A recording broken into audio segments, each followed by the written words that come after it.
le beau et précieux nom de notre Seigneur et Sauveur Jésus-Christ, nous sommes heureux d'être avec vous ce jour et merci infiniment d'être avec nous. Que Dieu vous bénisse abondamment.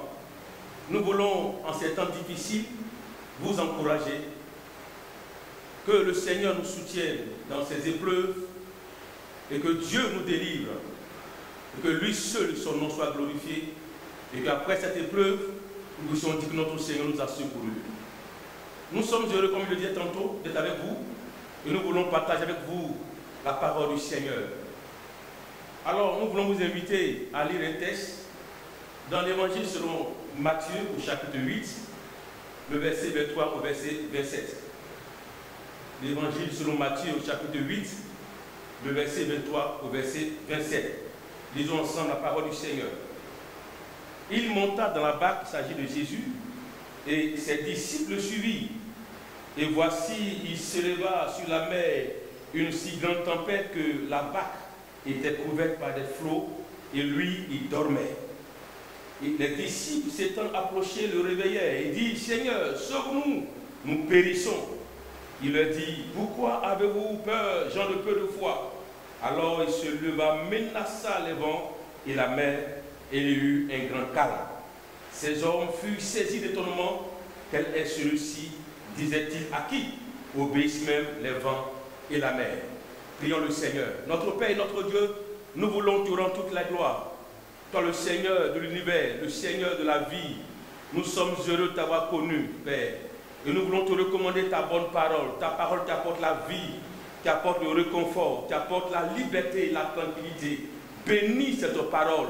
Et tous ceux qui vont l'écouter, Seigneur, ce matin, qu'ils soient édifiés, qu'ils soient guéris, qu'ils soient sauvés, qu'ils soient libérés. À toi toute la gloire de prendre le contrôle au nom puissant de Jésus-Christ. Et vous dites Amen. Que Dieu nous bénisse. Alors la pensée que nous voulons partager avec vous ce soir est la suivante.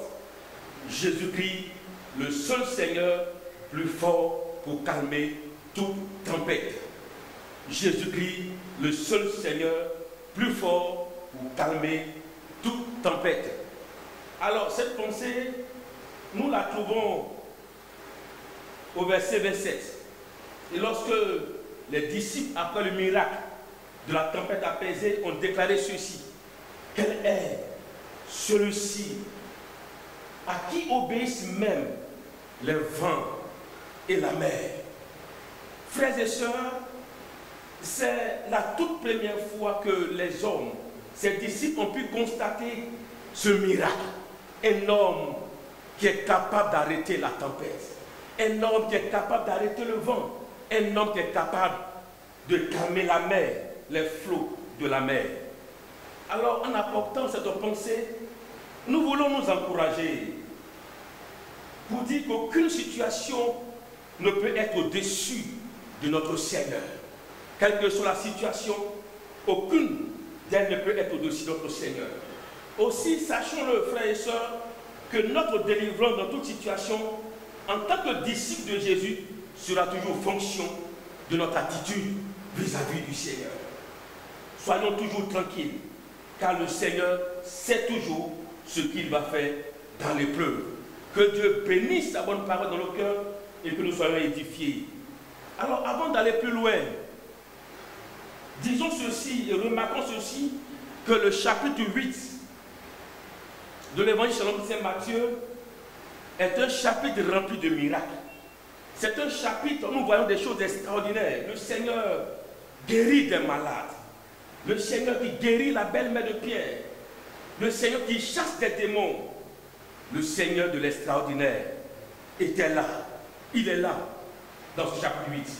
Chers frères et chères sœurs, nous ne servons pas un Dieu limité, mais le Dieu de miracles, le Dieu de la guérison, le Dieu de la délivrance. Alors, en lisant ce passage de la tempête apaisée, j'ai été touché par trois actions, par trois attitudes qui ont touché le cœur de Dieu, qui ont permis aux disciples d'expérimenter l'action du Seigneur qui a pu calmer la tempête et le vent. Et c'est ces trois actions que je voudrais partager avec vous ce matin pour que nos foi soient édifiées, nos cœurs soient tranquillisés. La première action, la première attitude qui, pour nous, a favorisé l'action du miracle, l'action de la tempête apaisée, c'est au verset 23. Il dit, il monta dans la barque et ses disciples le suivirent. Il monta dans la barque et les disciples le suivirent. Jésus emprunte une barque et les disciples le suivent. Or, là, je vois ici le cœur des disciples à suivre le Seigneur. Alors, je dis ceci en un. Ils avaient un cœur pour suivre le Seigneur. Alors, pour voir une autre dimension du Seigneur, il fallait que les disciples acceptent de le suivre. Même si la situation était compliquée, même sur l'eau, au péril de leur vie, les disciples ont accepté de suivre Jésus. Les disciples ont accepté d'être dans la barque avec Jésus. Les tempêtes, les épreuves ne pourront être calmées dans nos vies sur la terre que lorsque nous aurons un cœur à suivre Jésus.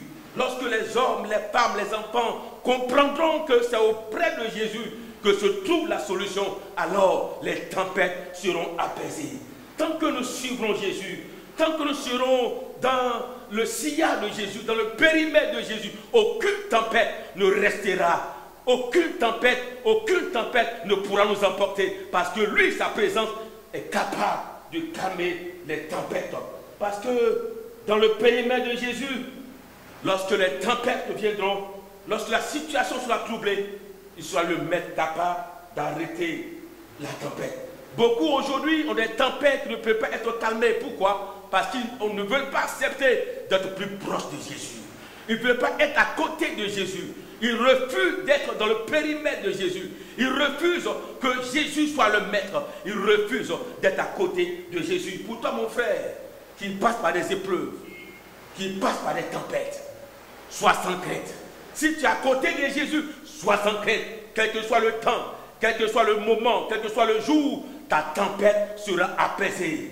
Que Dieu nous bénisse abondamment. Et c'est pour ça, dans Matthieu 11, 28, il dit, venez à moi, vous tous qui êtes fatigués et chargés, et je vous donnerai du repos. C'est auprès de Jésus que la tempête sera apaisée. Et il dit dans Apocalypse chapitre 3, verset 20, je me tiens à la porte de ton cœur et je frappe. Si tu entends ma voix et que si tu ouvres, j'entrerai, je souperai avec toi. Oui, le Seigneur est prêt à calmer ta tempête. Il est prêt à arrêter la situation que tu traverses. Il est prêt à te donner la vie. Il est prêt à te donner la guérison. Il est prêt à te guérir comme la belle-mère de Pierre, comme ce fou de Gadara qui était livré à lui-même. Il est prêt à calmer ta tempête. Que Dieu nous bénisse, chers frères et chers sœurs. Là où tu es assis, là où tu es couché, dans ton bureau, dans ta maison, quelle que soit la tempête, j'ordonne la tempête de se calmer. Parce que tu es l'enfant de Jésus, tu es le disciple de Jésus, tu es l'ami de Jésus. Que Dieu te bénisse. Tempête de chômage, tempête de maladie, tempête de Covid-19. Je déclare que parce que le serviteur de Dieu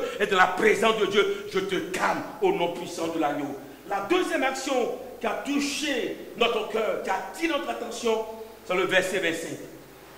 Dans cette tempête apaisée, les disciples s'étant approchés le réveillèrent et disent, Seigneur, sauve-nous, nous périssons. Oh, c'est formidable. C'est formidable. N'aie pas peur d'exposer ou de dire au Seigneur ta situation. Les disciples étaient dans le périmètre de Jésus, c'est vrai. Mais lorsqu'ils étaient en danger de mort, ils ont ouvert leur bouche. Ils ont parlé à Jésus. Ils ont exposé la situation au Seigneur. Ils ont déclaré au Seigneur ce qu'ils étaient en train de vivre. Ils ont dit au Seigneur que nous périssons. Les disciples étaient en danger de mort. Ils ont réveillé Jésus. Ils ont exprimé, ils ont exposé la situation sans gêne au Seigneur. Frères et sœurs, continuons à importuner le Maître. Continuons à exposer notre situation au Seigneur. Les hommes peuvent ne pas trouver la solution à ta tempête. Le pasteur ne peut pas trouver la solution à ta tempête. Les frères et sœurs sont incapables de donner une solution à ta tempête. Mais Jésus est capable d'apporter la solution. Et c'est pour cela qu'ils n'ont pas crié ailleurs. Ils disent, Jésus, Seigneur, ne vois-tu pas que nous périssons? Je prie que là où tu es en train de périr, la tempête est en train de te détruire, que le Saint-Esprit, par le Seigneur notre Dieu, te guérisse et calme. Mon frère, si le Seigneur est avec toi, dans la barque, dans ton projet, sois sans crainte. Sois sans crainte. Sois sans crainte, mon frère. Continue de parler au Seigneur.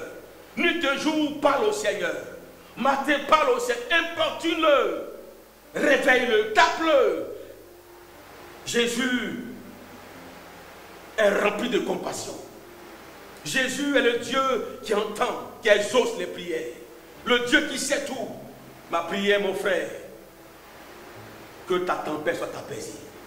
Quel que soit le temps qu'a mis la tempête, quelle que soit la durée de la tempête, la hauteur des flots, continue de parler à ton Seigneur, il t'entendra. Et enfin, la troisième action, au verset 26, il leur dit, pourquoi avez-vous peur, gens de peu de foi? Alors il se leva, menaça le vent et la mer, et il y eut un grand calme. Je déclare qu'il y a un calme dans ta vie. Je prophétise le calme dans ton cœur, le calme dans ton service, le calme dans ton foyer, le calme dans ton corps, le calme dans ton cœur, le calme dans la vie de ton mari, le calme dans ton foyer. Et que là où le vent s'était levé, qu'il y ait le calme de Jésus. Ça va bannir la peur. Ça va bannir la crainte, mon frère. Ça va bannir le manque de foi. Si le Seigneur est dans ta barque, si le Seigneur est auprès de toi, bannis la peur. Sois un héros, sois audacieux. N'aie plus peur. Tu n'es pas seul dans le combat. N'aie plus peur parce que tu as le maître des temps et des circonstances avec toi. N'aie plus peur parce que tu as le maître de l'univers avec toi. Jésus-Christ est le maître de l'univers. Comme David qui disait, s'il l'Éternel est mon berger, je ne suis pas rempli de crainte ni de peur. Mon frère, l'Éternel est ton berger. Sois sans crainte. Je déclare que toute tempête dans ta vie, que toute tempête dans ton corps, en ce moment, se calme à cause de ta foi.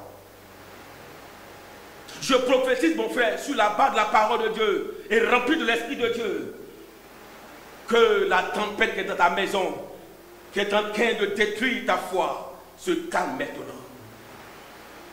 Que ton foyer retrouve le calme. Que 1000 tombent à ton côté, 10 000 à ta droite, ne soient pas remplis de crainte et de peur. Parce que Jésus est sur son trône. Jésus, le seul Seigneur plus fort pour calmer ta tempête, mon frère. Tempête de Covid-19. Tempête de peur.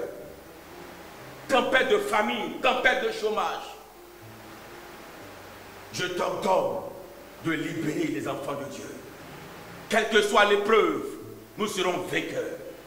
Quelle que soit la situation, nous serons vainqueurs. Je voudrais m'adresser à une personne particulière. Là où tu es, que ton cœur soit rempli de joie. Parce que ton Seigneur n'a pas fini avec toi. Ton Seigneur n'a pas fini de te bénir, n'a pas fini de travailler avec toi. Ton Seigneur n'a pas fini de te faire expérimenter les grandes choses. Sois sans crainte. Sois rempli de foi, sois rempli de vigueur, sois rempli d'audace et Dieu te bénira. Prions le Seigneur. Père, notre Dieu, le vivant Maître du Seigneur. Mon meilleur ami, tu sais toutes choses. Mon ami, je te recommande en ce moment précis. Tous ces frères et sœurs qui traversent des moments difficiles dans leur vie, qui traversent des situations compliquées où les hommes n'ont pas la solution. Tu as essayé par eux-mêmes, n'ont pas eu la solution. De la même manière que tu as calmé la tempête, je te prie s'il te plaît, là où mon frère est là où il est couché, j'ordonne à toute tempête de se calmer. Que ta parole qui a été prêchée ce soir puisse traverser les cœurs et que là où des situations étaient compliquées, que le miracle de Dieu s'opère et que les cœurs soient tranquillisés par l'action du Saint-Esprit. Merci Seigneur de le faire parce que tu es fidèle. À toi toute la gloire mon Seigneur mon Dieu. Je bénis ton peuple de bénir l'église de la Côte d'Ivoire au nom puissant de Jésus-Christ. Et vous dites Amen.